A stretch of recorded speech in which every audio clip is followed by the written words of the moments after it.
What up, watch peeps?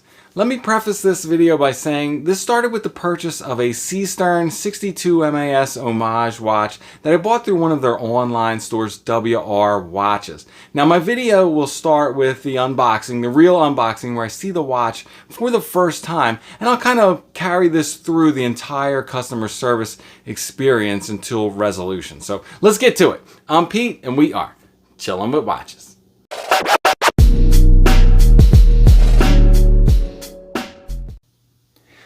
First check, I'm wearing the Traska Venturer. Really loving this watch. Can't wait to see these get released in January. But here I have another watch that I ordered a while back, and I have been patiently waiting for it to get here to take a look at this. I cut the box open because I had no idea what it was at first, but I have not gone any further than that. So this is fresh.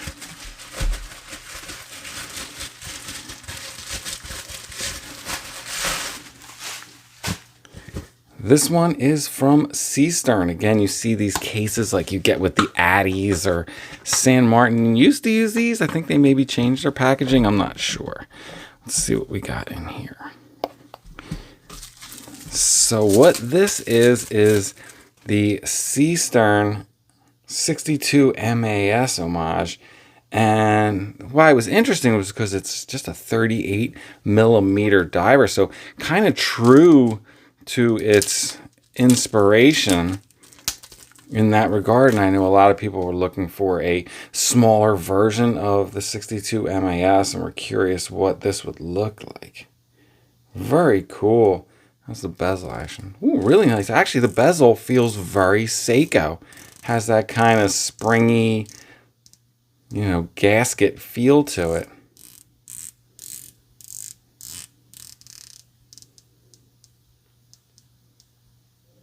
Very nice clicks. Alignment seems real good. It's nice and tight. Coin edge. Screw down crown. So this is I think this is what they called like the smoke dial or something. This is not the black. This is kind of the sunburst gray.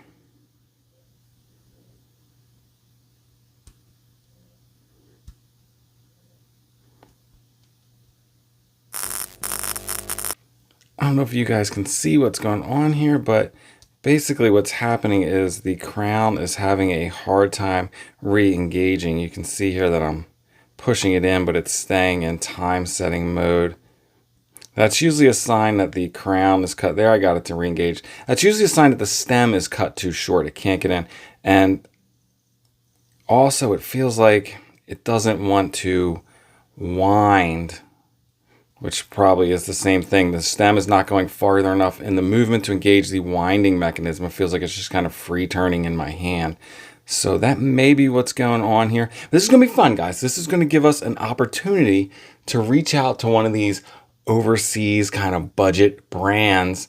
And this is actually through a reseller, WR Watches, and engage with their customer service. And we'll see how they respond. I'll start with an email. I'll make a video of what's going on, and I will send that to them. And let's see what kind of response we get here. I will update the video again when I hear back from them. But otherwise, just a pretty cool watch. I really like the case shape. It's very much in that 62 MAS shape. It does have a little bit of case back showing there. But the bezel seems really nice, solid, nice action. Has a pretty cool FKM strap here. This looks a lot like that strap that I had reviewed just a couple videos back. It's a little different, but very similar. Looks like the indices look really cool. Nice giant indices. They look like they are super filled with lume, so I bet the lume on this thing is bonkers. Nice handset. Everything else looks great, but yeah, I think that stem is probably cut too short.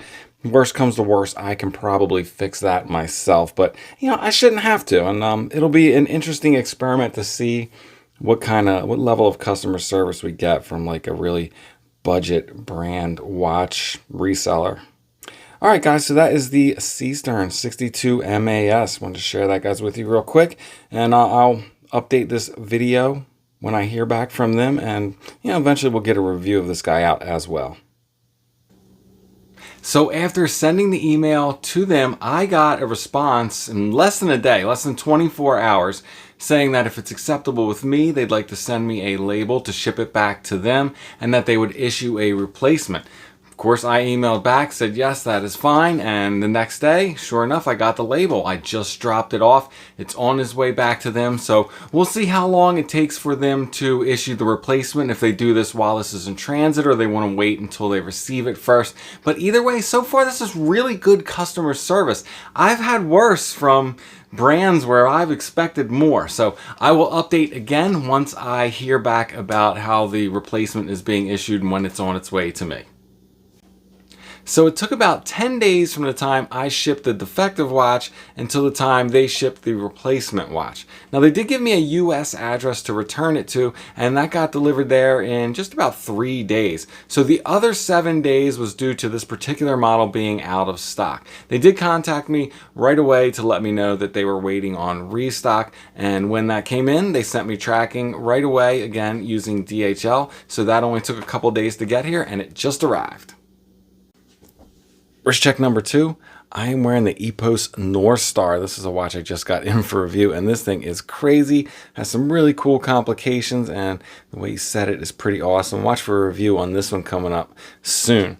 But I opened this box. I peeked inside already because I was I had no idea what this package was. So as it turns out, this is the replacement from WR Watches, the replacement C.Stern, and let's see how it looks. Gonna be curious about that crown, obviously. Same packaging as last time. Alright guys, here we go, the moment of truth.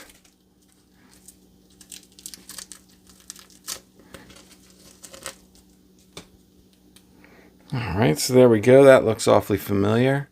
So let's check out this crown action. All right, nice crown pop to it. That's a good sign. Now we're in time setting. Let's go to 6. All right, went right back into winding, and I can feel the resistance that it actually is winding this time. Date seems to flip just fine. All right, there we go. Yeah, it's returning to winding, and it is actually winding. Whereas before, you know, you can feel that little bit of, I don't know, the little grit or resistance or the clicks as it's winding. Where before it was just free turning in my hand. There was absolutely nothing there. Seems to grab the threads, plenty of threads to screw down. All right, awesome. That seems like a great replacement. There's no issues with this one. Hopefully that was a one-off kind of thing, not something that is going to be, you know, common with this particular watch or this particular brand. I haven't heard anyone else say that, so I'm going to assume it's just a one-off issue I had there. So yeah, hey, not a bad experience customer service wise, and you know, a really cool watch. So keep an eye out for the full review of this watch. It'll be coming up soon.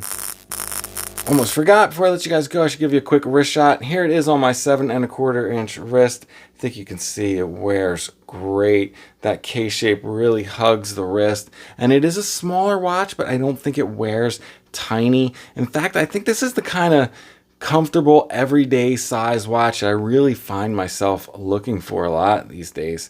So there you go, the Seestern 62 MAS. So there you go. That was actually a really positive experience. Great communication, and the time frames involved were absolutely reasonable. I've had worse experiences with Swiss brands. Now, that's not to say bad experiences per se, but slower communication and longer turnaround times for sure. So if support was a concern of yours when dealing with budget brands, at least with WR Watches and C.Stern, it is not an issue. All right, before I let you go, sneaker check.